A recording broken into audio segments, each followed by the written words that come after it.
മന്ത്രി എം.പി. രാജേഷ് ഉദ്ഘാടനം ചെയ്യുന്ന ബഡ്സ് റീഹാബിലിറ്റേഷൻ സെന്ററിന് മുകളിലൂടെ അപകടകരമായ രീതിയിൽ വൈദ്യുതി ലൈൻ പോകുന്നതായി പരാതി. തേവലക്കര ഗ്രാമപഞ്ചായത്തിന്റെ ബഡ്സ് റീഹാബിലിറ്റേഷൻ സെന്ററിലാണ് സുരക്ഷ ഇല്ലാത്തത്. നാളെയാണ് മന്ത്രി എം.പി. രാജേഷ് ഉദ്ഘാടനം നിർവഹിക്കുന്നത്. വിവരങ്ങളുമായി മനോജ് ചേരുന്നുണ്ട്. മനോജ്, മിഥുന്റെ മരണം നമ്മൾ ആരും മറന്നിട്ടില്ല.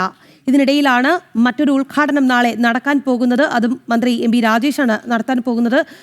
ഒരു അപകടം ഉണ്ടാകുന്നതിന് മുൻപ് തന്നെ ഇപ്പോഴാകുമ്പോൾ അതിൽ ഒരു നടപടി എത്രയും പെട്ടെന്ന് സാധ്യമാവുകയും ചെയ്യും. അതുതന്നെയാണ് പ്രദേശവാസികളും ചൂണ്ടിക്കാട്ടുന്നത്, അല്ലേ?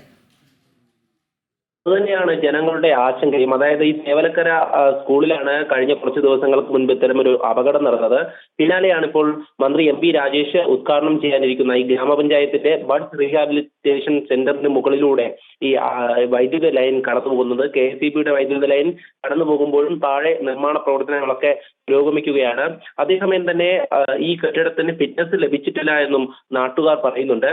ഇതുമായി ബന്ധപ്പെട്ട് പരാതിയുമായി മുന്നോട്ട് പോകാനാണ് നാട്ടുകാരുടെ തീരുമാനം.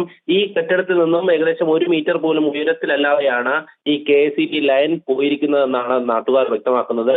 ഈ നിലവിൽ ഈ കെട്ടിടം നിൽക്കുന്ന സ്ഥലത്ത് നിന്ന് ഏകദേശം 3 കിലോമീറ്റർ ദൂരം മാത്രമാണ് ആ തേവലക്കര ബോയ്സ് സ്കൂളിലേക്കുള്ളത്.